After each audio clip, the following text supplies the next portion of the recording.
We're live. Oh my. Good morning. We're doing a brunch stream today because we will be having dinner with friends. And we didn't want to wait too many days in case we forgot what happens in chapter 1. So here we are. What are you making, Emily? Biscuits. And? Well, right now I'm just making biscuits, but I'll make biscuits with sausage gravy, which is chicken sausage. You For just went brunch. to Trader Joe's. Yeah. I'm also proving a sourdough, Mm-hmm. just Yum. to answer your question. Okay. Shall we jump right in? Yeah. This is chapter 2. I don't know if we'll keep track of what chapters, the chapter numbers are because they're not written. Chapter 2, Mrs. Who? Ow, ow, ow, ow. All right.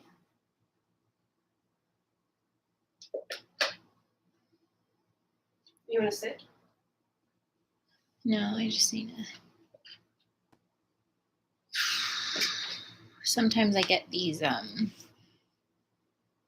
oof.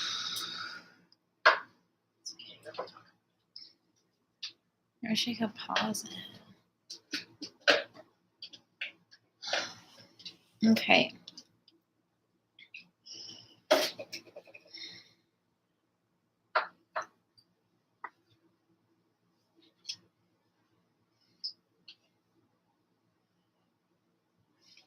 When Meg woke to the jangling of her alarm clock, the wind was still blowing, but the sun was shining. The worst of the storm was over. She sat up in bed, shaking her head to clear it. It must have been a dream. She'd been frightened by the storm and worried about the tramp, so she just dreamed about going down to the kitchen and seeing Mrs. Whatsit and having her mother get all frightened and upset by that word. What was it? Tess something. She dressed hurriedly. What was it? It was, yes, Tesseract. Good memory.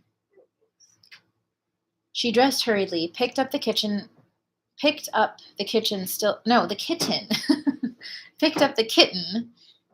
it's like KIT dash, and then the rest of the word is on the next line, so that's why I had trouble. Okay, picked up the kitten, still curled up on the bed, and dumped it unceremoniously on the floor. The kitten yawned, stretched, gave a piteous meow, trotted out of the attic and down the stairs. Meg made her bed and hurried downstairs. In the kitchen, her mother was making French toast, and the twins were already at the table. The kitten was lapping milk out of a saucer. "Where's Charles?" Meg asked. "Still asleep. We had rather an interrupted night, if you remember." I hoped it was a dream," Meg said. Her mother carefully turned over 4 slices of French toast, then said in a steady voice, "No, Meg, don't hope it was a dream. I don't understand it any more than you do, but one thing I've learned is that you don't have to understand things for them to be. I'm sorry I showed you I was upset. Your father and I used to have a joke about tesseract."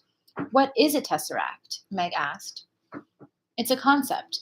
Mrs. Murray handed the twins the syrup. "I'll try to explain it to you later. There isn't time before school." "I don't see why you didn't wake us up," Dennis said. "It's a jip we missed out on all the fun." "You'll be a lot more awake in school today than I will." Meg took her French toast to the table. "Who cares?" Sandy said. "If you're going to let old tramps come into the house in the middle of the night, Mother, you ought to have Den and me around to protect you." "After all, Father would expect us to," Dennis added. "We know you have a great mind and all, Mother," Sandy said, "but you don't have much sense, and certainly Meg and Charles don't." "I know, we're morons." Meg was bitter. "I wish you wouldn't be such a dope, Meg. Syrup, please." Sandy reached across the table. "You don't have to take everything so personally. Use a happy medium, for heaven's sake." "What?" Oh, no, never mind. I was afraid I had made whole wheat biscuits, which would be fine, but I didn't. Uh-huh. Okay. Oh, that's confusing that it's the same. Yeah. Okay. Use a happy medium, for heaven's sake. You just goof around in school and look out the window and don't pay any attention. "You just make things harder for yourself," Dennis said. "And Charles Wallace is going to have an awful time next year when he starts school. We know he's bright, but he's so funny when he's around other people, and they're so used to thinking he's dumb. I don't know what's going to happen to him. Sandy and I'll stalk anybody who picks on him, but that's about all we can do." "Let's not worry about next year till we get through this one," Mrs. Murray said. "More French toast, boys?" Page break. At school, Meg was tired and her eyelids sagged and her mind wandered. In social studies, she was asked to name the principal imports and exports of Nicaragua, and though she had looked them up dutifully the evening before, now she could remember none of them.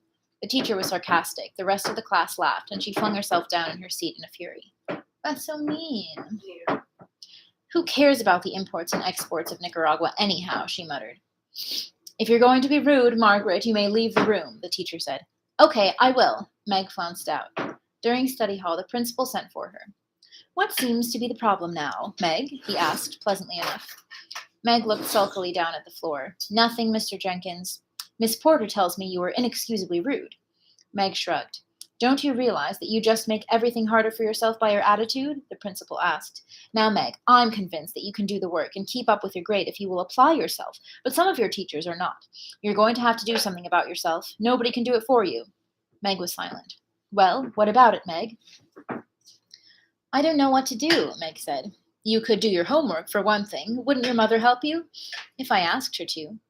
Meg, is something troubling you? Are you unhappy at home? Mr. Jenkins asked. At last, Meg looked at him, pushing at her glasses in a characteristic gesture. Everything's fine at home. I'm glad to hear it, but I know it must be hard on you to have your father away.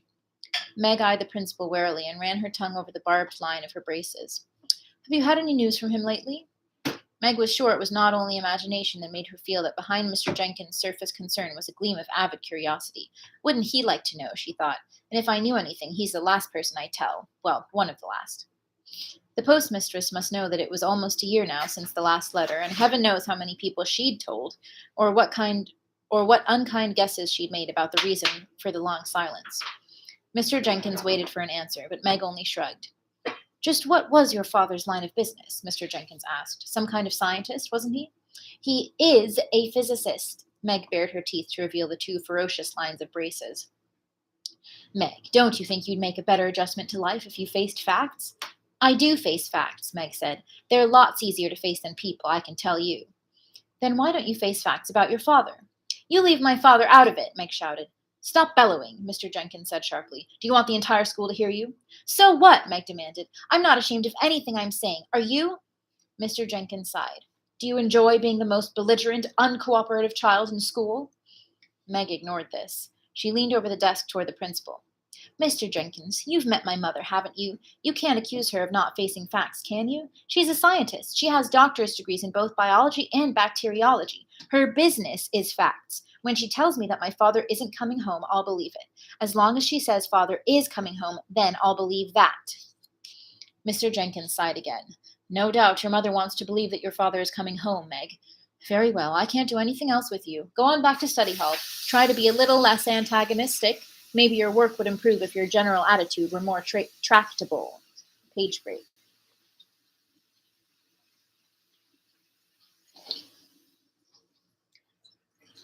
When Meg got home from school, her mother was in the lab. The twins were at Little League, and Charles Wallace, the kitten, and Fortinbras were waiting for her. Fortinbras, I really don't know. I'm just going to alternate between saying Fortinbras and Fortinbras. That sounds funny. Fortinbras jumped up, put his front paws on her shoulders, and gave her a kiss, and the kitten rushed to his empty saucer and meowed loudly. Come on, Charles Wallace said. Let's go. Where? Meg asked. I'm hungry, Charles. I don't want to go anywhere till I've had something to eat. She was still sore from the interview with Mr. Jenkins. And her voice sounded cross. Charles Wallace looked at her thoughtfully as she went to the refrigerator and gave the kitten some milk, then drank a mugful herself. He handed her a paper bag. Here's a sandwich and some cookies and an apple. I thought we'd better go see Mrs. Whatsit. Oh, golly, Meg said. Why, Charles? You're still uneasy about her, aren't you? Charles asked. Well, yes. Oh, should I tilt this down so they can see what you're doing better? Doesn't matter. It looks nice, though. Oh, this is just the compass. I'm going to read it.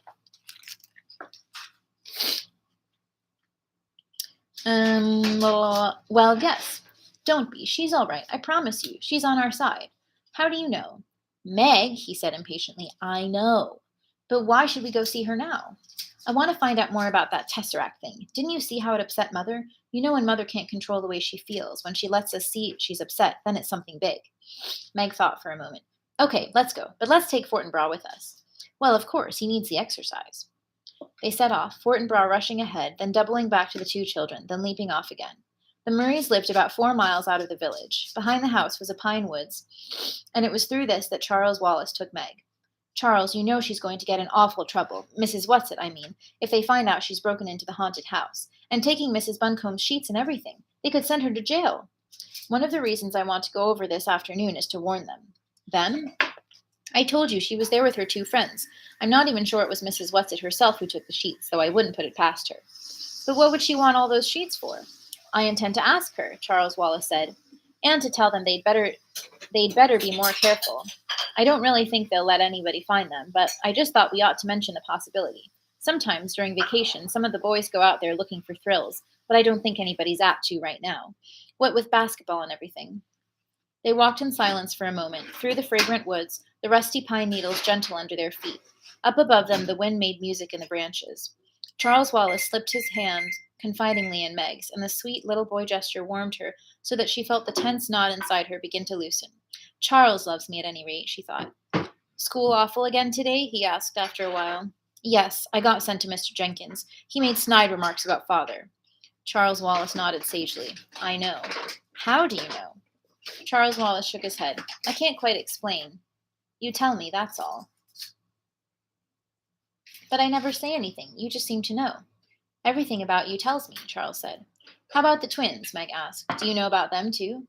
I suppose I could if I wanted to, if they needed me, but it's sort of tiring, so I just concentrate on you and Mother. You mean you read our minds? Charles Wallace looked troubled. I don't think it's that. It's being able to understand a sort of language, like sometimes if I concentrate very hard, I can understand the wind talking with the trees. You tell me, you see, sort of inadvertently. That's a good word, isn't it? I got Mother to look it up in the dictionary for me this morning.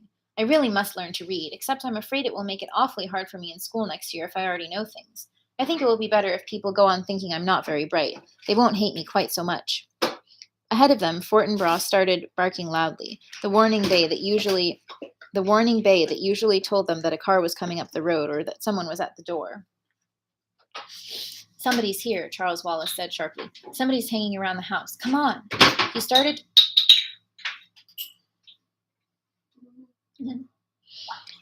to run, his short legs straining. At the edge of the woods, Fortinbras stood in front of a boy, barking furiously. As they came panting up, the boy said, For crying out loud, call off your dog. Who is he? Charles Wallace asked Meg. Calvin O'Keefe. He's in regional, but he's older than I am. He's a big bug. It's all right, fella. I'm not going to hurt you, the boy said to Fortinbras. Sit, Fort, Charles Wallace commanded, and Fortinbras dropped to his haunches in front of the boy, a low growl still pulsing in his dark throat. Okay, Charles Wallace put his hands on his hips. Now tell us what you're doing here. I might ask the same of you, the boy said with some indignation. Aren't you 2 of the Murray kids? This isn't your property, is it? He started to move, but Fortinbras' growl grew louder and he stopped. Tell me about him, Meg, Charles Wallace demanded. What would I know about him? Meg asked. He's a couple of grades above me and he's on the basketball team. Just because I'm tall, Calvin sounded a little embarrassed. Tall he certainly was, and skinny. His bony wrists stuck out of the sleeves of his blue sweater. His worn corduroy trousers were 3 inches too short. He had orange hair that needed cutting, and the appropriate freckles to go with it. His eyes were an oddly bright blue. Tell us what you're doing here, Charles Wallace said. What is this, the 3rd degree? Aren't you the one who's supposed to be the moron? The 3rd degree? What's that? Just like interrogation. Meg flushed with rage, but Charles Wallace answered placidly. That's right. If you want me to call my dog off, you'd better give. The most peculiar moron I've ever met, Calvin said. I just came to get away from my family. Charles Wallace nodded. What kind of family? They all have runny noses. I'm 3rd from the top of 11 kids. I'm a sport. At that, Charles Wallace grinned widely. So am I. I don't mean like in baseball, Calvin said. Neither do I. I mean like in biology, Calvin said suspiciously. A change in gene, Charles Wallace quoted, resulting in the appearance in the offspring of a character which is not present in the parents, but which is potentially transmissible to its offspring. What gives around here? Calvin asked. I was told you couldn't talk. Thinking I'm a moron gives people something to feel smug about, Charles Wallace said. Why should I disillusion them? How old are you, Cal? 14. What grade? Junior, 11th. I'm bright. Listen, did anybody ask you to come here this afternoon? Charles Wallace, holding Fort by the collar, looked at Calvin suspiciously. What do you mean, ask? Calvin shrugged. You still don't trust me, do you? I don't distrust you, Charles Wallace said. Do you want me to tell you why you're here, then? Fort and Meg and I decided to go for a walk. We often do in the afternoon. Calvin dug his hands down in his pockets. You're holding out on me. So are you, Charles Wallace said. Okay, old sport, Calvin said. I'll tell you this much. Sometimes I get a feeling about things. You might call it a compulsion. Do you know what compulsion means? Constraint, obligation, because one is compelled. Not a very good definition, but it's the concise Oxford. Okay, Calvin sighed. I must remember I'm preconditioned in my concept of your mentality. Meg sat down on the coarse grass at the edge of the woods. Fort gently twisted his collar out of Charles Wallace's hands and came over to Meg, lying down beside her and putting his head in her lap. Calvin tried now politely to direct his words toward Meg as well as Charles Wallace. When I get this feeling, this compulsion, I always do what it tells me. I can't explain where it comes from or how I get it, and it doesn't happen very often, but I obey it. And this afternoon I had a feeling that I must come over to the haunted house. That's all I know, kid. I'm not holding anything back. Maybe it's because I'm supposed to meet you. You tell me. Charles Wallace looked at Calvin probingly for a moment. Then an almost glazed look came into his eyes.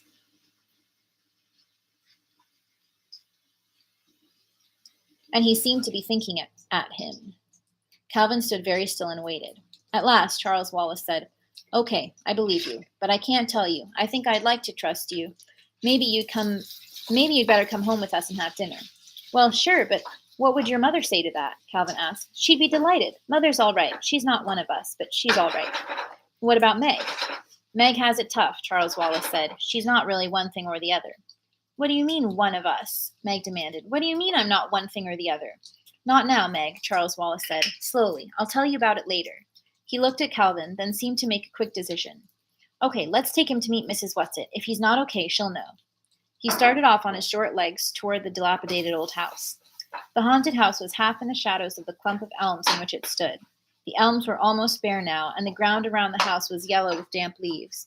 The late afternoon light had a greenish cast, which the blank windows reflected in a sinister way. An unhinged shutter thumped. Something else creaked. Meg did not wonder that the house had a reputation for being haunted. A board was nailed across the front door, but Charles Wallace led the way around to the back.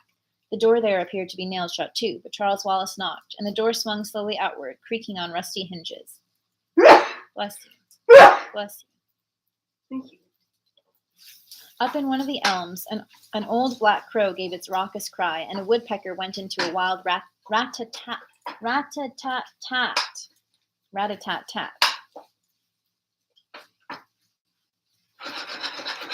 A large gray rat scuttled around the corner of the house, and Meg let out a stifled shriek. They get a lot of fun out of using all the typical props, Charles Wallace said in a reassuring voice. Come on, follow me. Calvin put a strong hand on Meg's elbow, and Fort pressed against her leg. Happiness at their concern was so strong in her that her panic fled, and she followed Charles Wallace into the dark recesses of the house without fear. They entered into a sort of kitchen. There was a huge fireplace with a big black pot hanging over a merry fire. Why had there been no smoke visible from the chimney? Something in the pot was bubbling, and it smelled more like one of Mrs. Murray's chemical messes than something to eat. In a dilapidated Boston rocker sat a plump little woman. She wasn't Mrs. Whatsit, so she must, Meg decided, be one of Mrs. Whatsit's two friends. She wore enormous spectacles, twice as thick and twice as large as Meg's, and she was sewing busily, with rapid jabbing stitches on a sheet. Several other sheets lay on the dusty floor. Charles Wallace went up to her. I really don't think you ought to have taken Mrs. Buncombe's sheets without consulting me, he said, as cross and bossy as only a very small boy can be. What on earth do you want them for? The plump little woman beamed at him. Oh no, what voice should I do for her? Why, Chelsea, my pet, le cœur a ses raisons que les raisons ne connaît point. French, Pascal. The heart has its reasons, whereof reason knows nothing. How's that? That's great. It's really good. But that's not appropriate at all, Charles said crossly. Your mother would find it so. A smile seemed to gleam through the roundness of her spectacles. I'm not talking about my mother's feelings about my father, Charles Wallace scolded. I'm talking about Mrs. Buncombe's sheets. The little woman sighed. The enormous glasses caught the light again and shone like an owl's eyes. In case we need ghosts, of course, she said. I should think you'd have guessed. Oh, in case we need ghosts, of course. I think you should have guessed. If we have to frighten anybody away, Watson thought we ought to do it appropriately. That's why it's so much fun to stay in a haunted house. But we really didn't mean you to know about the sheets. Auf frischer Tat ertappt, German. In flagrante delicto, Latin. Caught in the act, English. As I was saying. But Charles Wallace held up his hand in a peremptory gesture. Mrs. Who, do you know this boy? Calvin bowed. Good afternoon, ma'am. I didn't quite catch your name. Mrs. Who will do, the woman said. He wasn't my idea, Charlesy, but I think he's a good one. Where's Mrs. Whatsit? Charles asked. She's busy. It's getting near time, Charlesy. Getting near time. Ab honesto virum bonum nihil deterret. Seneca. Nothing deters a good man from doing what is honorable. And he's a very good man, Charlesy, darling, but right now he needs our help. Who? Meg demanded. And little Megsy, lovely to meet you, sweetheart. Your father, of course. Now go home, loves. The time is not yet ripe. Don't worry, we won't go without you. Get plenty of food and rest. Feed Calvin up. Now off with you. Justitiae soror fides. Latin again, of course. Faith is the sister of justice. Trust in us. Now shoo! And she fluttered up from her chair and pushed them out the door with surprising power. Charles, Meg said, I don't understand. Charles took her by the hand and dragged her away from the house. Fortinbras ran on ahead, and Calvin was close behind them. No, he said, I don't either, yet, not quite. I'll tell you what I know as soon as I can. But you saw Fort, didn't you? Not a growl, not a quiver, just as though there weren't anything strange about it. So you know it's okay. Look, do me a favor, both of you. Let's not talk about it till we've had something to eat. I need fuel so I can sort things out and assimilate them properly. Lead on, moron, Calvin cried gaily.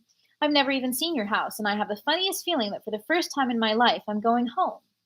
End chapter. Thanks. What do we think? No one's watching. I like it. Yeah, I like it too.